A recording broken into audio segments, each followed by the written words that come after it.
नमस्कार दोस्तों, आज कांग्रेस पार्टी का 138वां स्थापना दिवस है। आप सबको भी बहुत बहुत शुभकामनाएं।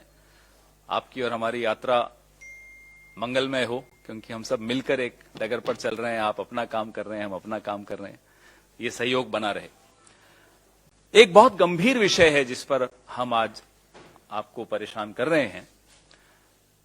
भारत जोड़ो यात्रा 108 दिन समाप्त करके अभी एक ब्रेक पर चल रही है। यात्रा में खलल डालने की कोशिश, परेशान करने की कोशिश, उसको बदनाम करने की चेष्टा भारतीय जनता पार्टी द्वारा और उनके सहयोगियों द्वारा लगातार की जा रही है। थोड़ा बहुत राजनीति में खिंचाई एक दूसरे की करते हैं, उसमें कोई आपत्ति नहीं होती, लेकिन गंभीर तब हो जाता है जब सुरक्षा को लेकर सवाल खड़े हो जाते हैं। एक नहीं, दो नहीं, 3-4 ऐसे उदाहरण हैं जिसमें हम सबको अब चिंता है कि इनकी मंशा क्या है। हमारे लोकप्रिय नेता राहुल गांधी की सुरक्षा, और खास तौर पे एक ऐसी पार्टी जिसने 2-2 प्रधानमंत्री गंवाए हों, चिंता जायज हो जाती है। अभी हम आपको एक पहले वीडियो दिखाएंगे। ये दिल्ली का वीडियो है, 108वें दिन का वीडियो है। आप खुद चिंतित हो जाएंगे, एक नागरिक के तौर से आप चिंतित हो जाएंगे। उसमें किसी की पार्टी का सदस्य होना आवश्यक नहीं होता, ये किसी के भी साथ हो तो चिंतित करने वाला विषय है। आप वीडियो जरा दिखाएं एक बार।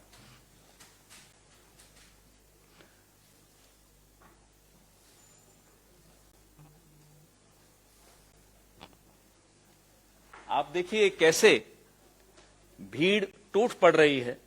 पुलिस वाले, कहीं कुछ व्यवस्था दिख नहीं रही। राहुल जी और अन्य नेता खुद अपने हाथ से लोगों को साइड में कर रहे हैं।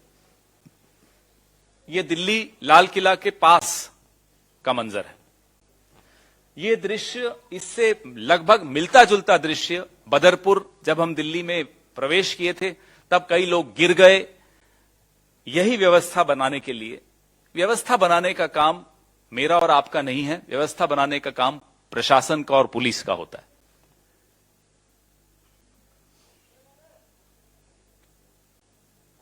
आप इसमें देख रहे हैं राहुल जी को भी, और राहुल जी को पहचान पाना आजकल बड़ा आसान है, क्योंकि एक ही आदमी जो स्वेटर या जैकेट पहने बगैर जो दिख रहे हैं वो हैं राहुल जी।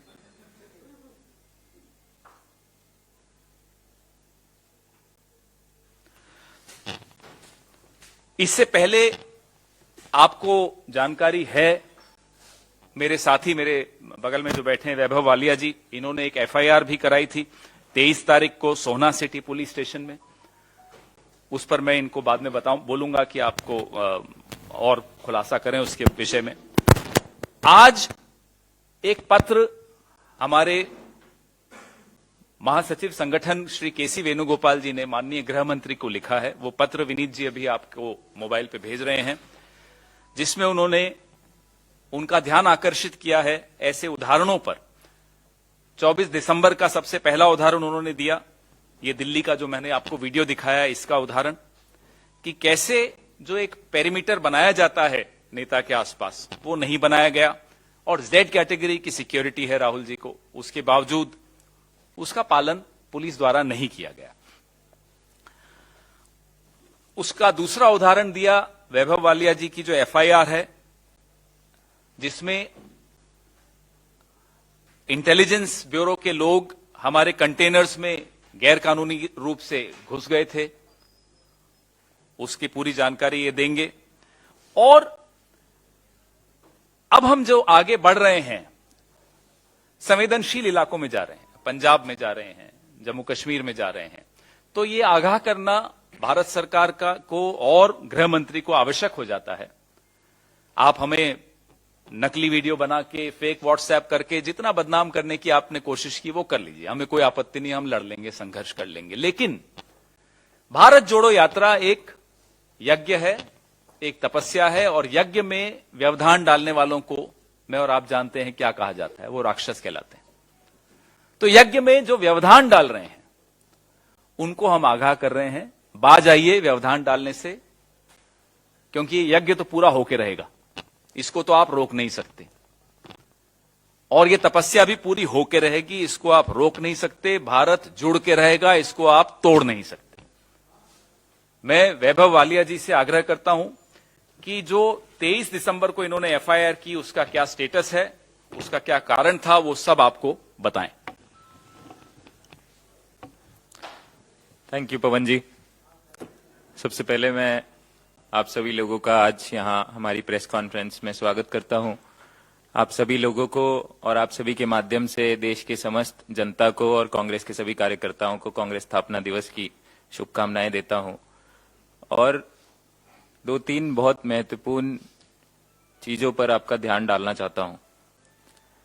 23 तारीख को सुबह जब हम लोग सुबह अपनी यात्रा पर थे, तब हमारी एक साथी हमारी जो कैंप साइट होती है कंटेनर की, वहां पे किसी कारण छूट गई थी। उनकी मॉर्निंग यात्रा में वो नहीं शामिल हो पाई। लगभग 7 बजे के आसपास उनके कंटेनर में किसी ने घुसने का प्रयास किया, ऐसा उनको महसूस हुआ। उन्होंने बाहर जाके देखा तो एक व्यक्ति हमारे एक दूसरे बगल वाले कंटेनर के बाहर खड़ा था। उन्होंने और निकल के देखा तो एक दूसरा व्यक्ति उस कंटेनर से बाहर आ रहा था। उन्होंने उनसे पूछा कि भैया तुम कौन हो, क्यों इन कंटेनरों के अंदर घुसे हो? तो उन्होंने कहा जी हम बाथरूम करने गए थे। और जैसे ही उन्होंने अपना मुंह दूसरी तरफ करा, वो दोनों लोग वहां से भाग गए। तीसरा आदमी उसी समय कंटेनर से बाहर निकल रहा था। हमारी साथी ने उस व्यक्ति को उसके कॉलर से पकड़ा और उसको बोला कि तुम्हें भागना नहीं है, तुम बताओ कि तुम कौन हो और यहां क्यों आए हो। उन्होंने कहा नहीं मैं बाथरूम करने गया था। तो उन्होंने बोला ऐसे कैसे तुम बाथरूम करने जा सकते हो, बाहर पब्लिक टॉयलेट्स हैं, हमारे टॉयलेट्स के ट्रक भी बाहर खड़े हैं, तुम अंदर कंटेनरों के पर्टिकुलर एक जोन में आके और कंटेनरों के अंदर क्यों घुस रहे हो? इतने में उसने उससे अपना हाथ छुड़ाया जिससे कॉलर पकड़ा था, और वो भी भाग गया। हल्ला मचाने पर हमारी सिक्योरिटी ने उन लोगों को पकड़ा। उनमें से 2 लोग पकड़े गए। हमने वहां के एसएचओ को बुलवाया। एसएचओ को उन लोगों को हैंडओवर करा। जो सीआरपीएफ के हमारे कमांडेंट वहां पे जो ऑफिसर थे उनको बुलाया गया, और उन लोगों की उपस्थिति में उन लोगों को, जो हमारे संदिग्ध लोग पकड़े गए थे, उनको पुलिस के हवाले किया। बाद में हम लोगों ने अनऑफिशियली ये गैदर किया कि वो लोग हरियाणा पुलिस के ही स्पेशल यूनिट के लोग थे। हमने इसके बारे में कंप्लेंट लिखाने के लिए मैंने एसएचओ को फोन किया। जैसे ही हमारे संज्ञान में आया, हमने यात्रा मॉर्निंग की खत्म करी, मैंने एसएचओ को कॉल किया। मैंने कहा भाई ये गलत बात है, कैसे आपके लोग घुस गए? तो हम लोगों पे ये भी अनऑफिशियली दबाव बनाया गया कि इसकी कोई कंप्लेंट नहीं कीजिए, कोई बात नहीं, वो लोग तो घुस गए थे, ऐसा है वैसा है। हमने 23 तारीख को जाके मैं खुद सोना सिटी पुलिस स्टेशन में गया। हमने कंप्लेंट लिखाई कि भाई ये इतना सीरियस मामला है, अगर कोई व्यक्ति कुछ प्लांट करके चला जाए और सेकंड लेग में आके आप आके ये बोलो कि हमारे कंटेनर में ये चीज मिली है, तो कौन जिम्मेदार होगा? तो आप इसकी जांच कीजिए और हमारे को बताइए। 23 तारीख से आज 28 तारीख हो गई है, अभी तक ना उस पर कोई कार्रवाई हुई है, ना उस पर कोई जांच हुई है, ना हमारे को कोई सूचना दी गई है। उसके बाद 24 तारीख को जैसे ही हम दिल्ली में घुसते हैं, दिल्ली पुलिस जो कि होम मिनिस्ट्री के अंडर आती है, जैसे ही हमारा बदरपुर पे ट्रांसफर होता है, राहुल जी के आसपास एक रोप पहले दिन से बनी आ रही है। 108 दिन से लगातार एक रोप का सिस्टम होता है जिसके जरिए लोगों को पीछे किया जाता है। कोई रोप नहीं थी। भारत यात्रियों ने अपने आप ही सर्कल बना के राहुल जी के आसपास लोगों को पुश करना शुरू किया। दिल्ली पुलिस के ऑफिशियल्स को जब ये बात फ्लैग की गई, तब उन्होंने रोप लेके आए। थोड़ा सा हम लोग आगे जाते हैं, एक टी पॉइंट होता है जहां पे रुकते हैं। टी पॉइंट के अंदर मैडम सोनिया जी थी, प्रियंका जी हमारी जनरल सेक्रेटरी थी। टी पॉइंट को कोई कवर नहीं किया गया, उसकी कोई रोप लगा के कोई उसको सिक्योर नहीं किया गया। वहां पे फिर हमारे भारत यात्रियों ने, दिग्विजय सिंह जी हमारे लीडर्स ने, सबने वहां पे एक घेरा बनाया। फिर वहां पे ऑफिसर को बुलाया गया पुलिस के, और उनके द्वारा फिर वहां पे व्यवस्था बनवाई गई। पवन जी ने अभी आपको जब हम लाल किले के पास पहुंचने वाले थे वहां का वीडियो दिखाया। ये दिल्ली की घटना है। अगर दिल्ली में इस तरीके से हम लोगों के साथ हो रहा है, हरियाणा में दिल्ली के करीब पहुंचने पे एविडेंटली जब हमने उनके लोगों को रंगे हाथों पकड़ा और कंप्लेंट कराया, उसके बाद भी ये लोग कुछ नहीं कर रहे हैं, तो हम सभी भारत यात्री इस यात्रा की सुरक्षा को लेकर बहुत चिंतित हैं। इसी वजह से आज केसी जी ने, हमारे जनरल सेक्रेटरी ऑर्गेनाइजेशन ने लेटर भी लिखा है जिसके बारे में पवन जी ने आपको बताया, और यही बातें हम आपके माध्यम से उठाना चाहते थे आज। Thank you.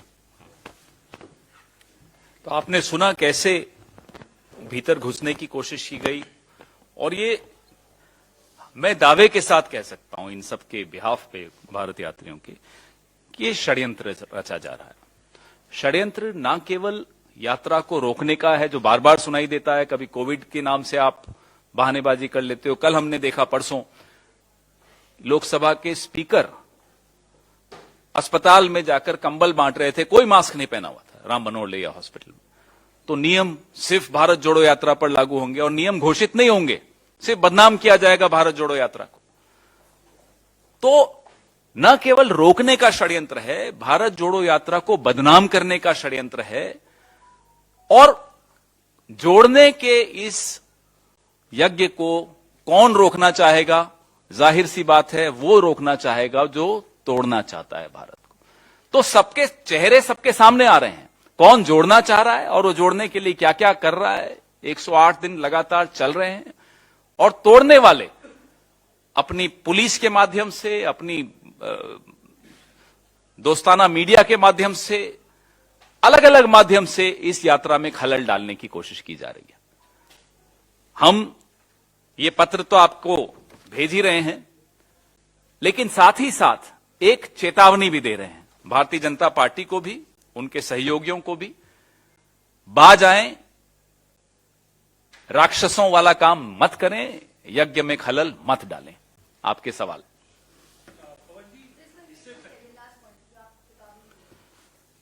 Apart from releasing this letter written by our General Secretary organization to the Honorable Home Minister of India,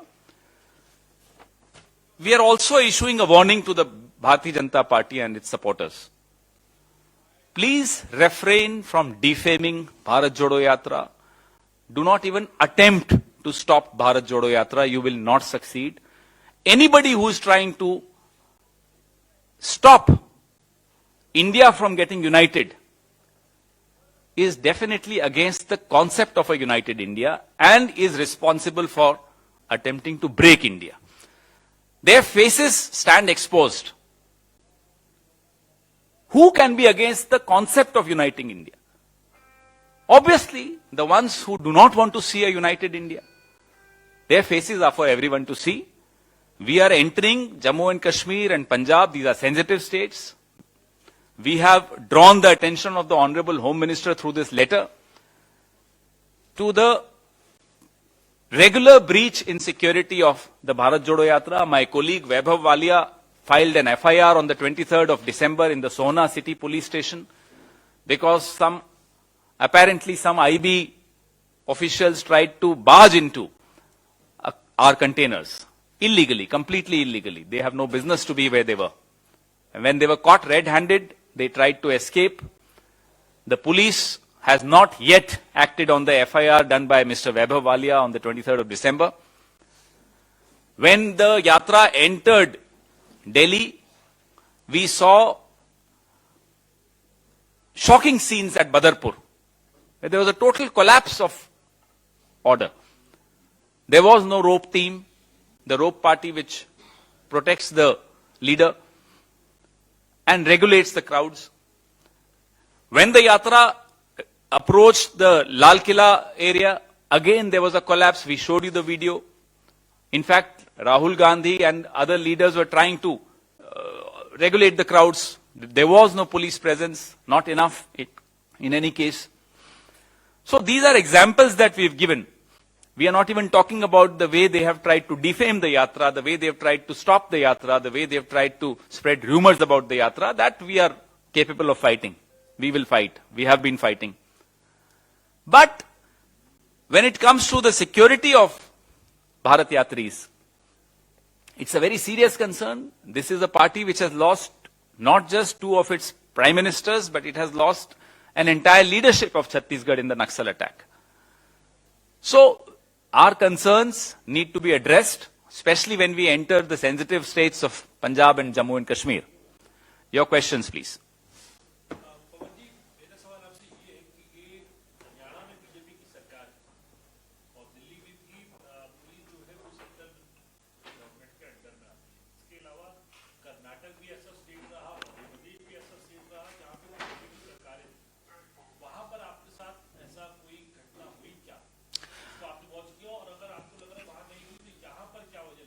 देखिए, उस वक्त तक इस तरह की गंभीर घटनाएं नहीं हुई। छोटा मोटा चलता है, व्यवस्था बिगड़ती है, हम भी समझते हैं जब इतनी बड़ी रेला चला आ रहा हो तो थोड़ी बहुत व्यवस्था ऊपर नीचे हो जाती है, कोई परफेक्ट सिचुएशन नहीं आ पाती। तो हमने कोई आपको तकलीफ भी नहीं दी, कोई शिकायत भी नहीं की। लेकिन ज्यों-ज्यों भीड़ बढ़ती जा रही है और काफिला राजधानी की तरफ आना शुरू हुआ, इनकी बौखलाहट भी साथ साथ बढ़ती चली गई। तभी इन्होंने कोविड का हंगामा किया, और कोविड का हंगामा सिर्फ और सिर्फ राहुल गांधी के लिए, सिर्फ और सिर्फ भारत जोड़ो यात्रा के लिए, सिर्फ कांग्रेस पार्टी के लिए। बाकी तमाम इनके आयोजन चल रहे हैं, कोई नहीं रुक रहा। मैंने अभी कल एक ट्वीट किया था, ओम बिरला जी का अस्पताल में कंबल वितरण समारोह, राम मनोहर लोहिया अस्पताल में, किसी ने मास्क नहीं पहना हुआ, भीड़ जमा रखी, अस्पताल जैसी संवेदनशील स्थान पर जहां इंफेक्शंस फैलने का डर होता है, वहां आप लोकसभा स्पीकर जो 2 दिन पहले मास्क लगाकर पूरा संचालन कर रहे थे संसद का, अस्पताल में कंबल वितरण कर रहे हैं बिना मास्क के। तो नियम भी आपने सिर्फ हमारे लिए बिना घोषित किए हमें बदनाम करने की कोशिश की। साहब नियम का पालन नहीं हो रहा। अरे साहब नियम घोषित तो करिए, तब हम पालन करेंगे ना। नियम आपने घोषित नहीं किए थे। तो षड्यंत्र बढ़ते चले गए ज्यों-ज्यों भारत जोड़ो यात्रा राजधानी के करीब आने लगी। और इनकी आईबी ने इनको रिपोर्ट दी। हमें भी मालूम है, क्योंकि कुछ साथी हमारे भी होते हैं विभागों में, कि समर्थन, जन समर्थन जो है वो बढ़ता चला जा रहा है। तो जो इनको शुरू में अंदेशा था कि अरे साहब ये चलेंगे नहीं पूरा, ये बीच में चले जाएंगे, ये जो ब्रेक है ना इसमें विदेश जाने वाले हैं, ये सारी जो बातें व्हाट्सएप यूनिवर्सिटी ने फैलाई थी, वो सब सबके सामने जाहिर हो चुका है। अब ये परेशान है। अब परेशानी में ये किस स्तर पर जा रहे हैं वो देखकर हमें घबराहट हो रही।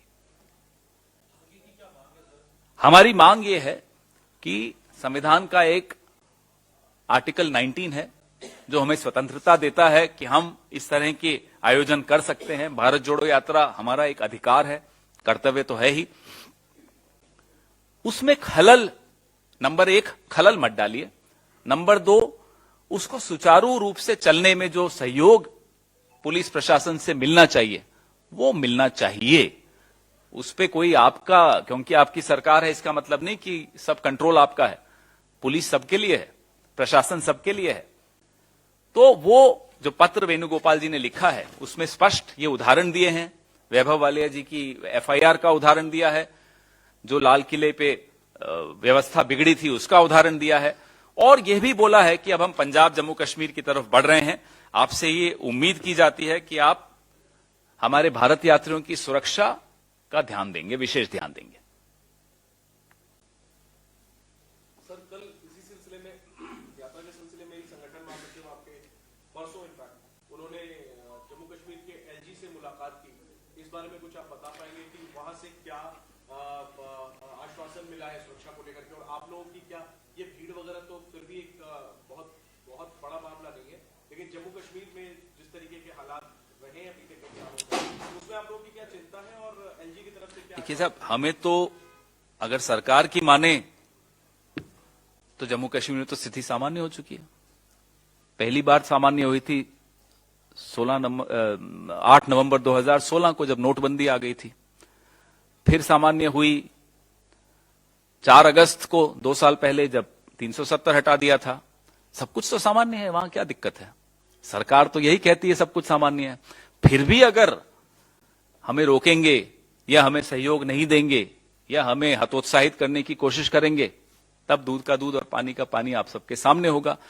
ये जो हमारे महासचिव संगठन गए थे एलजी साहब से मिलने, ये एक प्रक्रिया है जिसमें हम पहले ही जाकर प्रशासन से निवेदन करते हैं कि साहब ये हमारी गतिविधियां रहेंगी, यहां आपका सहयोग चाहिए। पूरी उम्मीद है कि सहयोग मिलेगा, पूरी उम्मीद है कि अनुमति मिलेगी, और पूरी उम्मीद है कि जो दावे किए जाते हैं कि सब कुछ सामान्य है, उन्हीं दावों पर ये अमल भी करेंगे और हमें भी सामान्यतः अपना काम करने देंगे। आश्वासन मिला, बिल्कुल सहयोग मिलेगा और पूरी उम्मीद है कि सहयोग मिलेगा।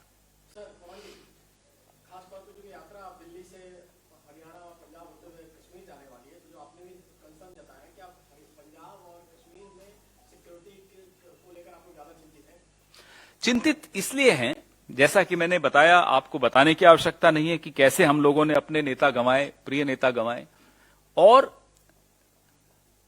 पिछले 8-10 महीने से पंजाब में कानून व्यवस्था की स्थिति आप सबने देखी, कैसे हत्याओं का एक सिलसिला वहां शुरू हुआ है। जम्मू कश्मीर में मैंने अभी बताया आपको, सरकार के दावे एक तरफ हैं, हमने देखा कि कैसे टारगेटेड किलिंग्स हो रही हैं, कैसे कश्मीरी पंडितों को शोपियान जैसा इलाका, जहां से कुछ परिवार कश्मीरी पंडितों के ऐसे थे कि जो अड़े रहे कि हम नहीं जाएंगे अपना घर छोड़ के, इस दिवाली पे उनको भी छोड़ के जाना पड़ा। तो ये सब तथ्य आपके सामने हैं। इन तथ्यों को कोई नकार नहीं सकता, भले ही सरकार कितने ही दावे कर ले। कश्मीर में आज सुरक्षा का माहौल नहीं है, लेकिन हम यह भी मानते हैं कि जो सरकार 30-30 यूरोपियन यूनियन के सांसदों को कश्मीर ले जाती है, यह दिखाने के लिए कि स्थिति सामान्य है, वो अपने देश के नेताओं को तो नहीं रोकेगी।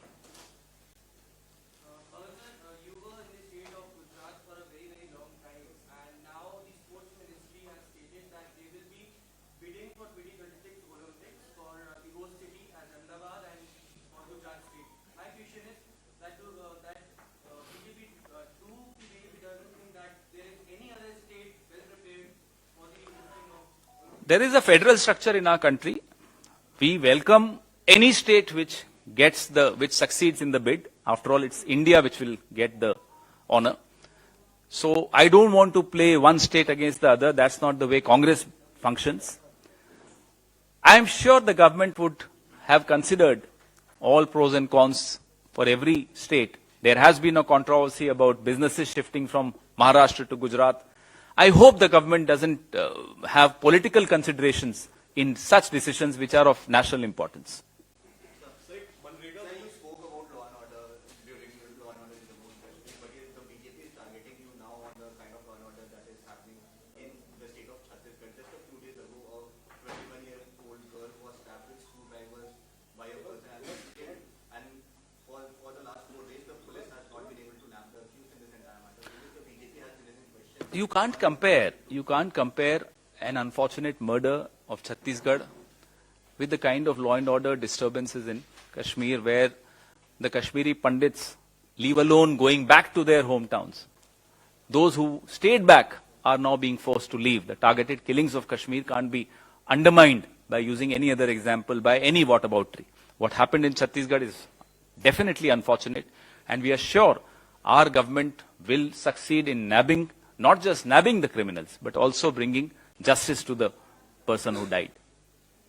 सुप्रीम कोर्ट में एक मामला आया कि नोटबंदी का जो फैसला हुआ, वो सरकार ने आरबीआई ने उसको अपोज किया था, फिर भी नोटबंदी सरकार ने की, और सुप्रीम कोर्ट के बाद सरकार ने छुपाई कि आरबीआई ने इसका विरोध किया। ये मेरे को लगता है पहला उदाहरण होगा जब एक जिम्मेदार सरकार, केंद्र की सरकार, अदालत की इस तरह से खुलकर अपमान करे कि उससे कोई इतना महत्वपूर्ण तथ्य छुपाए।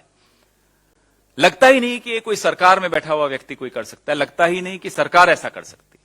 सरकार का एक सम्मान होता है, उसकी एक मर्यादा होती है, और कैसे संवैधानिक संस्थाओं को आपस में एक मर्यादापूर्ण रवैया रखना चाहिए, वो हमारी आदत थी आज तक तो, कि ऐसा ही होता है, मर्यादा रहती है आपस में। लेकिन ये जो उदाहरण सुनने में आ रहा है, इससे ऐसे लगता है कि यह सरकार इतनी भी चिंता नहीं है उसको कि कहीं हम एक बनाना रिपब्लिक बना रहे हैं इस देश को। किस तरह की सरकार है कि आप सुप्रीम कोर्ट का इस तरह से खुलकर अपमान करेंगे, खुलकर उससे कुछ बात छिपाएंगे, वो भी ऐसी बात जो एक एक व्यक्ति इस देश का जिस पर प्रभाव पड़ा नोटबंदी का, उसके हितों से जुड़ी हुई बात, उसकी जिंदगी से जुड़ी हुई बात आपने सुप्रीम कोर्ट से छिपाई। ऐसे आपने कई चीजें छिपाई होंगी, धीरे धीरे कई चीजें निकलेंगी कि आपने सुप्रीम कोर्ट से क्या छिपाया, आपने देश से क्या छिपाया, देश के नागरिकों से क्या छिपाया। माफ कीजिएगा, आप मजाक चला रहे हैं या सरकार चला रहे हैं? एक और सवाल अलग से, भाजपा की ओर से कहा गया कि कांग्रेस पार्टी ने अपना जो मुख्यालय नया बनना था उसका शिलान्यास हमसे बहुत पहले कर लिया, लेकिन अब तक कांग्रेस पार्टी शिफ्ट नहीं हुई, जबकि हमने बाद में अपना कार्यालय का शिलान्यास किया और हम शिफ्ट भी हो गए। थोड़े इलेक्टोरल बॉन्ड्स कहो हमें भी दे दें, दे देना, थोड़े से इलेक्टोरल बॉन्ड्स बांट दें, हम भी कर लेंगे जल्दी शिफ्ट। आपके पास तो सब कुछ है, 96% इलेक्टोरल बॉन्ड्स आपको मिलते हैं, आप तो जहां चाहे जब चाहे शिफ्ट कर सकते हैं आप। तो यहाँ के सारे इस शहर के जितने 5 सितारा होटल हैं उनको आप अपना कार्यालय बना सकते हैं, उसमें क्या आपको कौन रोक सकता है? बादशाह सलामत हो आप तो इस देश के हर जिले में अपना ऑफिस खोल रहे हो। ना केवल आप खोल रहे हो, अपने नागपुर वाले जो बाबा हैं उनके भी सारे ऑफिस खुल रहे हैं हर जिले में। आपकी हमारे कहां राजा भोज, कहां हम लोग, कोई तुलना ही नहीं हो सकती साहब। लेकिन अगर आपको इतनी चिंता है तो हम भी आपसे नम्र निवेदन कर रहे हैं, अगले हफ्ते 1 जनवरी को गिफ्ट दे दीजिए, थोड़े इलेक्टोरल बॉन्ड्स कांग्रेस को भी बांट दीजिए, जरूर कर देंगे हम शिफ्ट। आप जब इनसे दिलवा देंगे इलेक्टोरल बॉन्ड्स, आपको तारीख दे दूंगा मैं।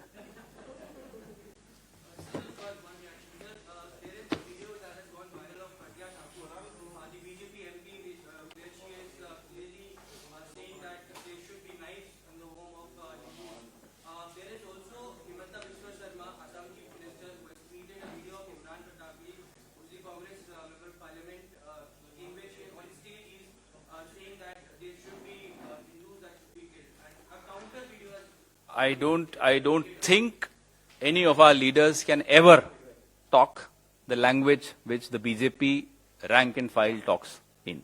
We don't believe in that. We've never believed in that. As far as the lady MP from Bhopal you've discussed, our General Secretary, Media and Publicity, Mr. Jairam Ramesh, is pursuing this in a legal manner. You will get to know soon.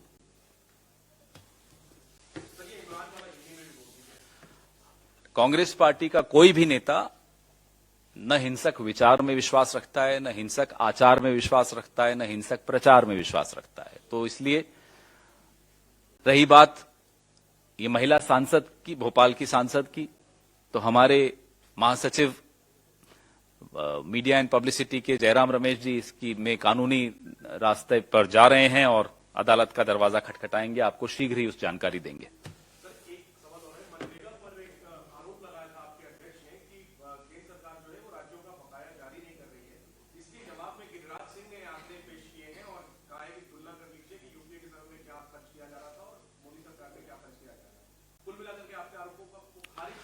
खर्च करना मतलब क्या होता है? खर्च करना मतलब आवंटित किया आपने। बंगाल का आप उदाहरण देते हो, बंगाल को आप सजा दे रहे हो क्योंकि आपको उन्होंने चुनाव हरवाया बंगाल के लोगों ने। 30-30 लाख लोग इंतजार कर रहे हैं बंगाल के कि आप उनको सैलरी नहीं दे रहे क्योंकि केंद्र सरकार फंड्स नहीं रिलीज कर रही। किस बात की सजा दे रहे हो आप? तो ये फेडरल स्ट्रक्चर का रोज घोर अपमान करती है भारतीय जनता पार्टी। बंगाल में तो हमारी सरकार नहीं है, हमारी पार्टी की सरकार नहीं है, फिर भी मैं आपको बंगाल का उदाहरण दे रहा हूं। तो ये रवैया गलत है कि आप जीएसटी का पैसा रोक देते हो राज्य सरकारों का, आप मनरेगा के फंड्स रोक देते हो राज्य सरकारों को। ये फंड्स आपकी जेब से नहीं आए हैं, ये फंड्स इलेक्टोरल बॉन्ड से नहीं आए हैं, इस देश का पैसा है, इस देश के टैक्स पेयर का पैसा है। इस पर आपका कोई बपौती नहीं है, आपका कोई अधिकार नहीं है।